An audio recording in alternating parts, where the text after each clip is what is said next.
सदगुरु श्री कबीर साहेब की। विश्व वंदनीय संत सम्राट वंदे छोर सदगुरु श्री कबीर साहब जी, मेरे हृदय मंदिर के आराध्य परम पुरुष सदगुरुदेव जी, पूजा के योग्य सभी संत समाज, मैं चरण कमलों में से झुका के त्रैवार बंदी करता हूँ। बोलिए श्री सदगुरुदेव की। इस संसार में बंधन की चर्चाएं तो बहुत होती रहती हैं। बंधन में डालने वाले गढ़ भी बहुत बना रखे। सुख सुविधा भी आपको बहुत मिल जाएंगी।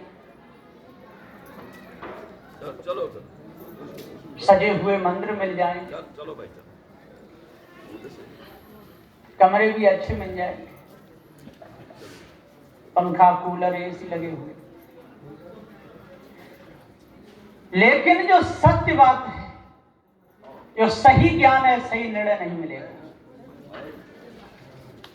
सही जगह से भटकाने वाले आपको मिलेंगे।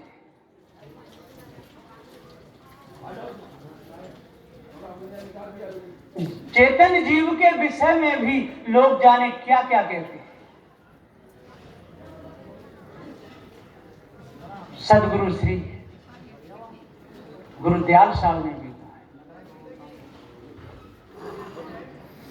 कोई कसर नहीं छोड़ी। सदगुरु श्री पूरन साहब ने कसर नहीं छोड़ी। आज त्रिजा जयंती है, त्रिजा भी पूरा किया और निर्णय सार भी पूरा किया। कार्तिक मास पूनम तिथि शुक्ल पक्ष परम, आज पूर्णमासी, चंद्रमा पूरा रहेगा।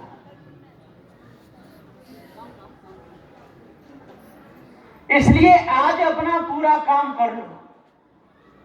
32 वर्ष की आयु में साहब ये पूरा काम कर गए,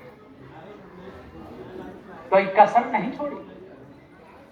फिर भी लोग ऐसे ऐसे क्या कहते हैं कि सदगुरु श्री कबीर साहब की उम्र कम थी, छोटे थे, इसलिए लिखने में कोई चूक हो गई और सारी बातें तो बता गए, लेकिन जीव को आत्मा नहीं कह पाए। सदगुरु श्री गुरुदयाल साहब जी कहते हैं 273 नंबर की शादी में कबीर पर साफ साफ का है, कबीर आत्म राम की परी जगत में शोर, जो पूछो कैसो आत्मा तो देते दांत निपोर। क्या क्या नहीं लोग कह जाते। मिली जुली सरकार,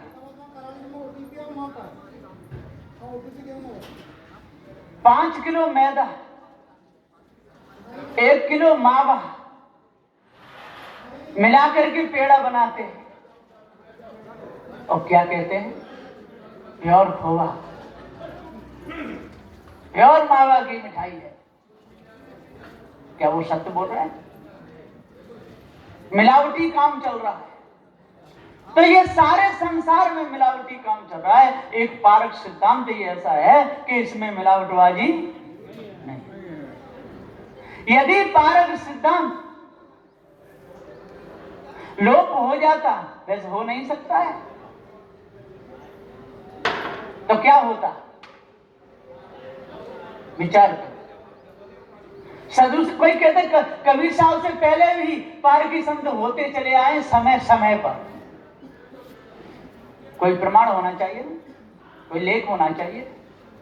कपिल मुनि को बताते हैं, जड़ चेतन का निर्णय बताया है, उसको तो विष्णु का अवतार ठहराया गया है।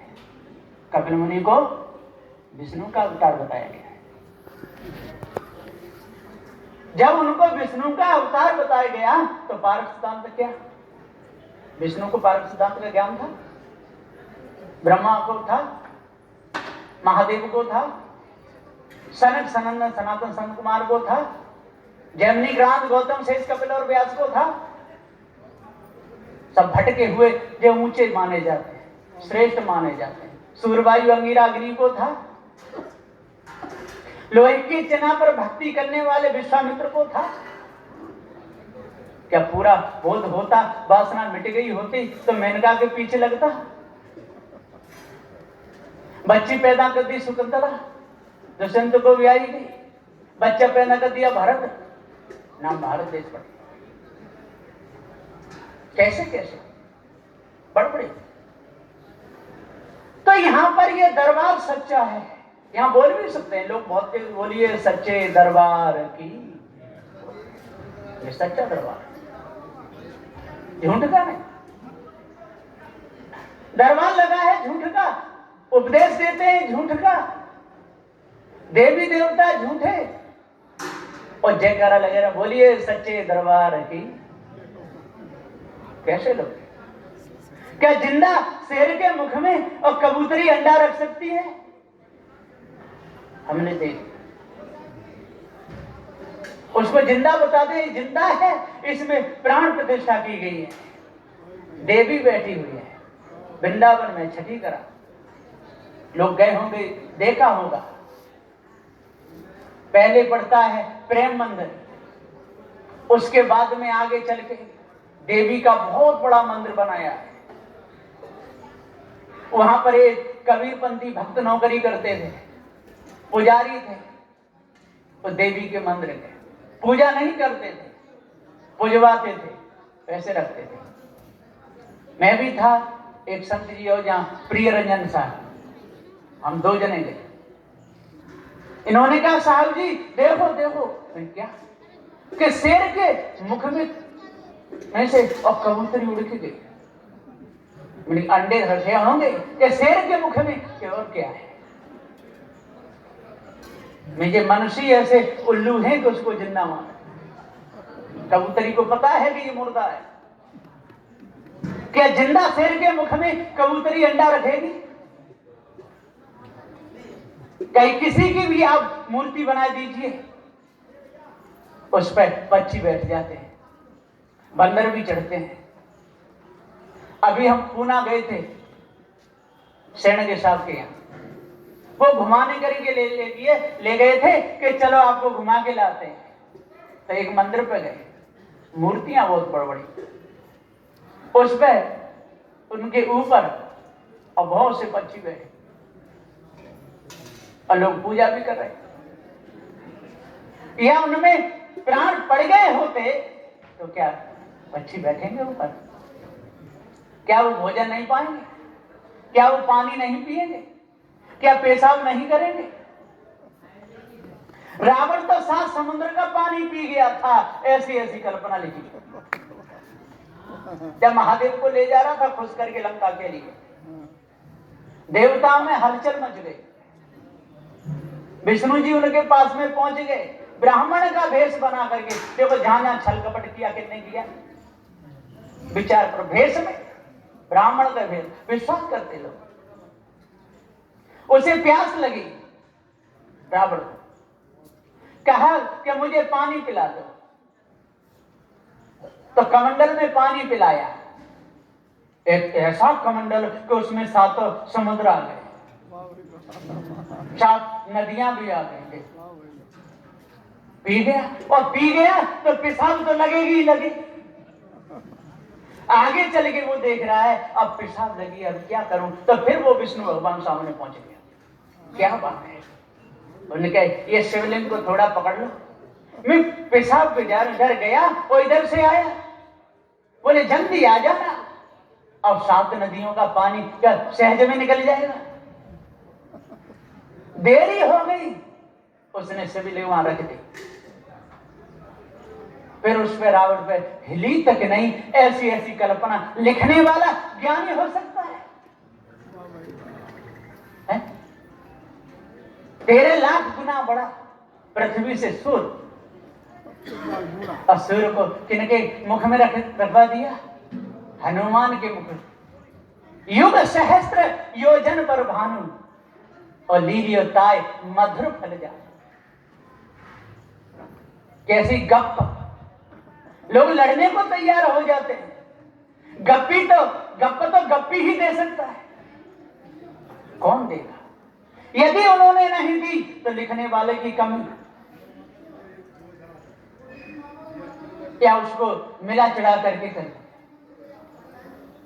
ऐसा होता है, लोग सौदा खरीद के लाते हैं, दूध खरीद के लाते हैं, आधा पानी मिलाते हैं, और वो भी बेचारे क्या करें, प्योर दूध तो बच्चों को पचता ही नहीं। एक दूध या दूध बेचने जाता था गांव में और प्योर दूध बेचता, माताएं बच्चों को पिलाती थी, पचता नहीं था, टट्टी हो जाए, लड़ती थी कि तू नकली दूध पानी मिला के देके जाता है, हमारे बच्चों को पचता नहीं। वो हाथ जोड़ा, नहीं माता मैं प्योर दूध लाता हूं। पुराना दूध दिया था खिलाड़ी, उसके पास में पहुंचा, उसका भैया मैं थन कड़ू दूध ले जाता हूं बिल्कुल, और माताएं गाली देती है कि हमारे बच्चे बीमार पड़ गए, टट्टी हो गई। देख 3 गुना पानी मिला के ले जाना, तो 3 गुना पानी मिला के ले गया। आवाज लगाई, माता ने लिया, बच्चों को पच गया। हाँ ये दूध असली था, ऐसा दूध लाया कर। ऐसा संसार में मिलावटी बातें सबको अच्छी लगती हैं, सजावटी बातें सबको अच्छी लगती हैं, पर न्याय और निर्णय की बात किसी को अच्छी नहीं लगती। लोग रस समझ के और पेशाब पी जाते हैं। क्या फर्क नहीं मालूम पड़ेगा कि ये रस है कि पेशाब है? एक की खुजली बहुत होती थी, बहुत खुजाता था। उसकी घरवाली बोली, रोज बैठे बैठे खुजाते रहते हो, किसी डॉक्टर को चेक करा दो। गया वैद्य जी के पास, उन्होंने नवज दे दी। वो बोले सुबह का और पेशाब लेके आना। तब मैं जांच करूंगा पेशाब की, तो आपको दवाई। सारे रोग पेशाब से हो। अब वो गया तो उसके घर में और भी थे परेशान। एक मटका लाया और रख दिया। सारे परिवार के लोगों से कहा सब इसी में पेशाब करो, सबका चेक हो जाए, सबका पेशाब बर्बाद। सुबह डॉक्टर की दुकान पर पहुंचा, उस दिन था रविवार, दुकान बंद। पूछा भैया डॉक्टर साहब कहाँ मिलेंगे? कि वो अपनी कोठी पे मिलेंगे, आज इतवार है, छुट्टी का दिन है। अच्छा तो मैं कोठी पे ही चला जाऊंगा, बता दो।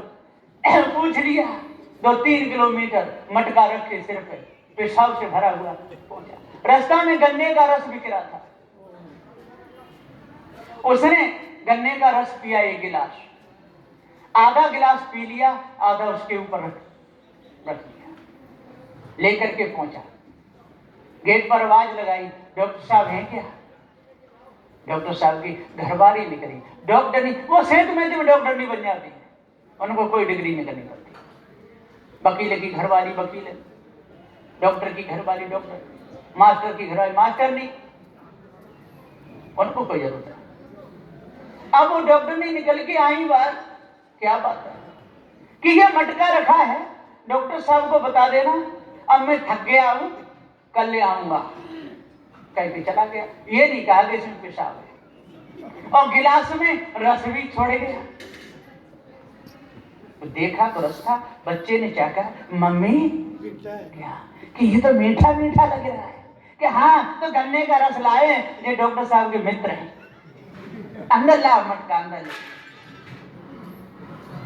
मटका अंदर रख लिया, सबने भर भर गिलास पिया। बच्चे बोले मम्मी ये तो नमकीन नमकीन जैसा लग रहा है। बेटा इस साल वर्षा ज्यादा हुई है तो गन्ने का रस फीका हो गया। कोई बात नहीं, पी लो। आपके पिताजी के मित्र और डॉक्टर साहब आए, क्या आपके मित्र आए थे, एक मटका भर करके रस भी लाए, हम सबने तो पी लिया, आप भी पी लो। एक लोटा भर के वो भी पी गए। चलो ठीक है, बरसात ज्यादा हुई है इसलिए गन्ने का रस फीका हो गया। सुबह जा करके उन्होंने अपनी ऑफिस खोली, वहां पहुंच गए अस्पताल में। वो आ गया, बहुत नाराज हुआ कि मैं एक मटका पेशाब लाया और आप मिले नहीं इतवार के दिन। तो भैया छुट्टी रहती है। तो वो कहाँ है कि आपके घर पे रखे आया था। अरे वो उसे तो हम पी गए, अब क्या करना चाहिए। उसको पकड़ा, काशी में पहुंचे ब्राह्मण को पूछने के लिए, ऐसे ऐसे बात है, हम पेशाब पी गए, क्या होगा। कि 151 ब्राह्मण नोचने पड़ेंगे। 151 और उनको 151 भेंट भी देनी पड़ेगी। 5-5 मीटर कपड़ा देना पड़ेगा। घर में मंत्र शुद्ध मंत्र बोलेंगे तब घर पवित्र होगा और सबका मुख पवित्र होगा। अब वो आगे बैठ, लेकिन एक काम करना पड़ेगा, शुद्ध एक मटका गऊ का पेशाब मंगाना पड़ेगा। अब वही फिर बुलाया, देख भैया पहले तो तेरे पेशाब अपने घर का पिला दिया, लेकिन अब तू शुद्ध गऊ का पेशाब लाना। वो समझ गया कि शुद्ध बहू का पेशाब ला। फिर लेकर के गया और पूरे गांव में कहा कि सब बहुएं पवित्र हो जाएंगी और बच्चे भी अच्छे होंगे, कि मटका है अपना अपना पेशाब लेके इसी में डाल दे। मटका फिर भर गया, सुबह लेकर के आ गया। उन्होंने 3 बार छान लिया, पेशाब कोई छनेगा। ब्राह्मणों ने पूरे घर में छिड़का किया, मोहल्ला में भी कर दिया और सब ने 3-3, 4-4 चम्मच मुख में डाल लिया। फिर क्या भैया, पेशाब तो अच्छा था, देसी गऊ का लाया था। कि देसी गऊ क्या होती है, मैं तो बहू का लाया। आपने तो क्या बहू का लाया। तब वो वहां से सब पहले परिवार की पेशाब पिला दिया, सब बहुओं की पिला दिया। सदगुरुदेव जी पुकार के समझाते हुए कहते हैं, ठीक है इसी प्रकार लोगों पे नदियां खुजवा दी। कितनी बड़ी भूल। एक नदी का नाम तो गंगा रख दिया, उसने सबको गंदा बना दिया। इस गंगा नाम ने सारे के सारे पापी बना दिए। कई नदी नहा करके और पाप कटते हैं। लोग कहते हैं गंगा नहाने से और पाप कट जाते हैं, इसलिए तो लोग ज्यादा पाप करते हैं। गंगा नहाने से पाप कटते हैं, इसलिए लोग ज्यादा पाप करते हैं। पूरी साल पाप करो, 1 डुबकी लगाए पाप कट जाए। महीना 6 महीना में या पूरा जन्म पाप कर लो, बुढ़ापे में डुबकी लगाया। कोई कोई तो बुढ़ापे में पति पत्नी जाते हैं, पूरा जीवन मनमाने कर्म करते हैं, बच्चे पैदा करते हैं, शादी भी करते हैं। अब गंगा चलो, गंगा नहाया है तो ऐसा लिख ही रखा है कि गंगा नहाने से पाप कट जाते। अब ये धोखा दिया है कि नहीं? लिखने वाले ने धोखा दिया, समझने वाले की समझने काम नहीं किया। कितना बड़ा अनर्थ हो गया। परिवार की पेशाब पी गए, बहू की पेशाब पी गए और गऊ की भी पी जाए तो क्या वो अमृत है? पी रहे। इसलिए सारे संसार में शोर मचा हुआ। कबीर आत्मा राम परा जगत में सो, जो पूछो कैसा आत्मा तो देते दांत निपो। दांत ने बोलते हैं आत्मा है, शुद्ध है, पवित्र है। आत्मा भक्ति करो तो शांति मिलेगी। अरे बंधन छूटे तो जीव को शांति है। आत्मा को व्यापक कहा है, जीव को एक देशी कहा है। दोनों की व्याख्या अलग अलग है, कोई धोखा नहीं। जब धोखा है क्या? साधु श्री कबीर साहब ने कहा आत्म मार पसाने पूजे उनमें किछु न ज्ञान।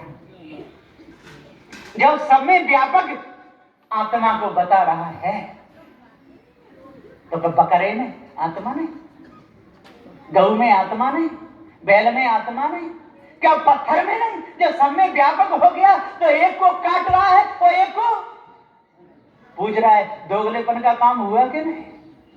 इसलिए इनका ज्ञान मिथ्या, जीव सत्य। और ईश ब्रह्म आत्म परमात्म गुरुवन दृढ़ कीना, इसी भास में भरमत डोले बनो बुद्धिहीना, फंस के जड़ा ध्यास बंधन में मूर्ख गुरुपद नहीं चीन्हा, योग समाधि करे मुनीश्वर तालु जीव टिकाया हूं, अनहद बाजे फूल कमल का तामे जीव लुभाया। योग समाधि कर रहे हैं, तालु से जीव टिका रहे हैं, खकार सड़ी हुई बलगम बदबूदार टपकती है, कहते अमृत पान कर रहे हैं। कैसे लोग समाधि लगाते हैं? सदगुरुदेव जी कहते हैं कि जब तक कि आप लोग दृष्टि अभ्यास को नहीं करोगे तब तक आपको पता ही नहीं चलेगा कि हम क्या कर रहे हैं। धोखे में, सारा संसार धोखे में। कहीं कबीर सकलों जग अंधा, ऐसे शब्द क्यों कह सकते? सब अंधे ही मिले, देश विदेशी हो फिरा, गांव गांव की खोज, ऐसा जियरा ना मिला ले गए फटक पछुआ, ऐसा नहीं मिला। सारे के सारे धोखे में डालने वाले मिले, निकालने वाले नहीं मिले। आज इस मंच पर पारकी संत बैठे हुए हैं, ये पारकी संत समाज। यहां भी यदि भूल रह गई तो कहीं निकलने वाली नहीं। भूल यहां भी रहेगी तो कहां निकलेगी? नहीं निकलेगी। यहां भी जूता चप्पल चुराते रहे तो कहां चुराना चाहिए? इसलिए जूते चप्पल नहीं चुराना, बहुत चुराते हैं, ढेर लग जाते हैं टूटी चप्पलों के, टूटे जूताओं के, नए नए पैर जाते हैं, जूता बदलने आते हैं। इसलिए शायद कहते हैं कि ये सत्य का दरबार है, ये भूत भवानी चंडी मुंडी की पूजा का दरबार नहीं है। ये दिव्य दरबार लोग लगा रहे हैं, झूठे जयकार, उनका दरबार नहीं है, ये तो सच्चा दरबार है। बोलिए सच्चे दरबार की, बोलिए सनातन धर्म की। सनातन ये चेतन जीव है, धर्म इसका ज्ञान है। इसलिए अपने आप को जानो, ये पारक सिद्धांत। यदि इस भेद को जानोगे तो बीमारी कटेगी, नहीं तो सनातन धर्म के नाम पर पत्थरी पत्थरा पूजते रहोगे। बोलिए श्री सद्गुरुदेव की।